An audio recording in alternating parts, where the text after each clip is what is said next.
Mula pagkabata at hanggang ngayon pa rin ay tumatak na nga sa atin ang bawat pinapanood natin ng mga anime nung bata pa tayo.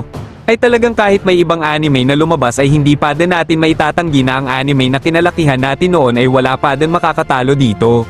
Kaya sa video na ito ay ating tatalakayin ang 4 na anime na magbabalik ulit ngayong taon o sa susunod pang taon. At ito nga ang Dragon Ball, Naruto, One Piece at ang Bleach ay magbabalik mga tropa. Kamusta mga katropa, nagbabalik na naman tayo sa isa na naman malupit na video. Ang ating tatalakayin nga ay ang pagbabalik ng The Big Three at ang tinagurian, Father of Anime. Pero bago tayo magsimula ay pwede ba ako makahingi ng like at share nyo katropa? At kung nagustuhan nyo na din ganitong klaseng video ay maaring makahingi din ako ng subscribe nyo. Maraming salamat katropa. Tara at magsimula na tayo. Unahin na nga natin dito ay ang anime na Bleach. Ang anime nga na Bleach ay confirm nga na magbabalik early or late July 2026. Kinonfirma nga ito noong July 4, 2025 pa. Ipagpapatuloy nga ang naudlot na arc ng Bleach. Mapapanood nga natin ang trailer nito sa early or late ng July 2026 nga katropa. Pangalawa nga dito ay ang pag-remake ng 4 episode ng Naruto. Nirelease nga ang 20th anniversary trailer nito noong October 8, 2022.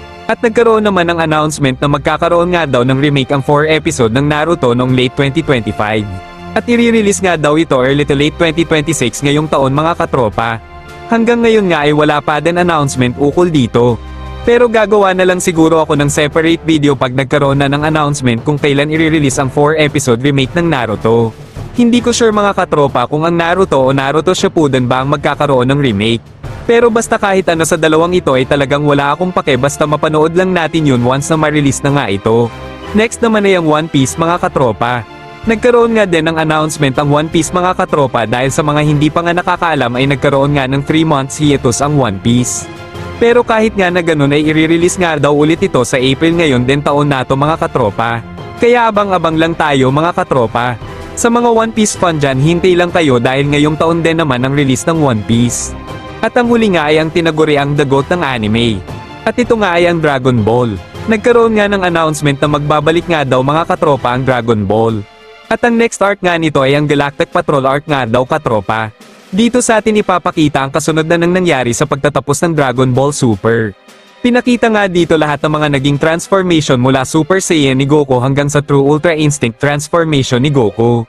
I-release nga ito late 2027 to 2028.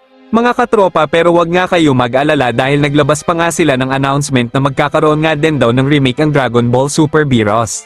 Dito nga daw sa atin ipapakita ang enhanced version ng buong series ng Dragon Ball Super Beerus. I-release naman ito late 2026 naman daw kaya abangan na lang natin mga katropa. Pero bago tayo magtapos ay magkaroon lang muna tayo ng recap. First nga ay ang announcement sa Bleach na magkakaroon nga ng part 4 sa arc na 1000 Year Blood War nito. Second naman ay magkakaroon nga ng remake ang 4 episode ng Naruto or Naruto Shippuden. Third, magbabalik naman ang One Piece anime sa April ngayon taon. At fourth, nagkaroon nga ng announcement na magkakaroon nga daw ng panibagong arc ang Dragon Ball at ito nga ay ang Galactic Patrol arc. At magkakaroon din ng remake ang buong series ng Dragon Ball Super Beerus. Yan nga katropa ang mga anime na magbabalik ulit at gigising ulit sa pagkabata natin noon, kaya abangan na lang natin mga katropa na i-release ito soon.